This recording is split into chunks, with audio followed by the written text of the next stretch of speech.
AC Milan and Inter Milan show why they are top of Serie A going into the international break, and Lazio stun Napoli at the Maradona.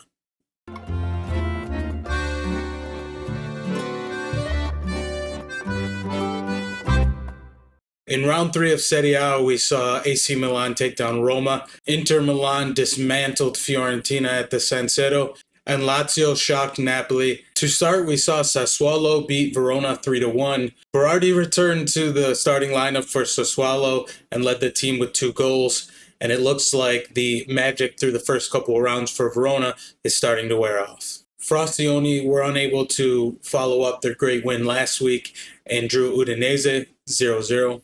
We saw Bologna come back against Cagliari with a goal by Xerxes and a 89th minute goal by Fabian. An odd play here as the goalie made the save and was coming down with the ball, and Fabian just poked it in the back of the net. If Xerxes can keep scoring, then Thiago Motta's men are going to be a tough out this year. Atalanta got a big 3-0 victory over Monza, with Scamacca opening up his Atalanta account with a brace, scoring a towering header and a low shot outside of the box. Torino beat Genoa with a 94th minute Radonjic goal. Torino was on the front foot for most of this match and ended the game with the 3 points they thought they deserved. Juventus were able to sweep aside bottom feeders Empoli 2-0 with goals by Danilo and Chiesa. The scoring started with Danilo finding the loose ball in the box and slotting it home, and Chiesa went on a 3/4 field sprint, found himself one-on-one with the keeper, pushed it aside, and finished. Chiesa, after his injury woes last year, is off to a great start in Serie A. Lecce played a surprising Salernitana team to a 2-0 win to secure their hot start to Serie A. Lecce have looked dangerous in their first 3 games with Banda on the left and Almquist on the right. They're able to be creative in front of goal while Bashkirotto is locking it up defensively. In one of the big matches of the weekend, Inter swept aside Fiorentina 4-0. And 4-0 doesn't even do Inter justice, as they could have scored on multiple opportunities.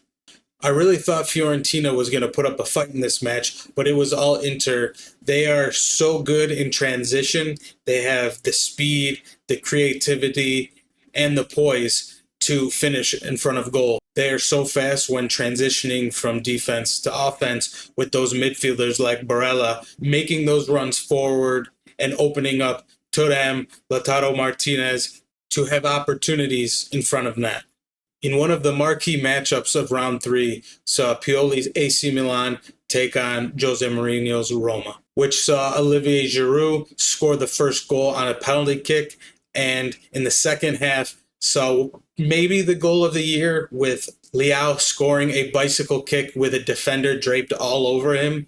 Roma were able to get one back late in the second half, but it was too little too late. Even up a man for about 20-30 minutes, Roma could not find the finishing touch in front of the net. This has to be concerning for Roma, as they now sit at the bottom of the table just 3 weeks into the Serie A season. While Pioli's AC Milan are sitting at the top, in the last marquee matchup of round 3, saw defending champions Napoli lose 2-1 against Lazio at the Maradona. This game played right into Maurizio Sarri's game plan, as Napoli saw a lot of the ball, but Lazio were just deadly on transitions.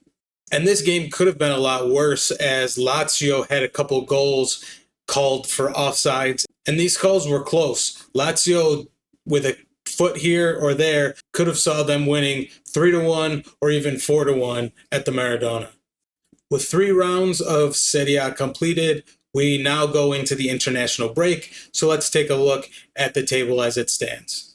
Inter and AC Milan sit atop the Serie A table with 3 wins out of 3. These 2 teams have definitely been the class so far and are well deserved to be at the top of the table. Juventus and Lecce find themselves in 3rd and 4th after 2 wins and a draw after 3 rounds. Juventus would be expected to be here, however, Lecce not so much. With a great start in Serie A, they find themselves 4th.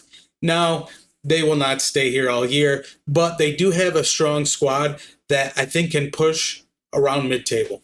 Fifth and sixth is Atalanta and Napoli, respectively, with 2 wins and 1 loss. And if we take a look at the bottom of the table, we find Roma, Cagliari, and Empoli.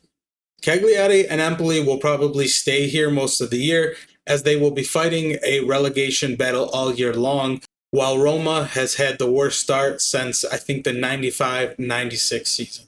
Jose Mourinho has a lot of work going into the international break, and I really do think with this odd international break coming 3 weeks after the season starts, it is kind of a small reset button for all the teams. This international break gives these teams a couple weeks to familiarize themselves with any new players they brought in during the Mercato. Some teams, however, have brought in new players that are now going away to international duty. So that's why I think it's a little odd time for a break here, because a lot of these teams are really hoping to practice with their new players, have them integrated in the squad. However, if they're on international duty, they cannot do that over the next couple weeks.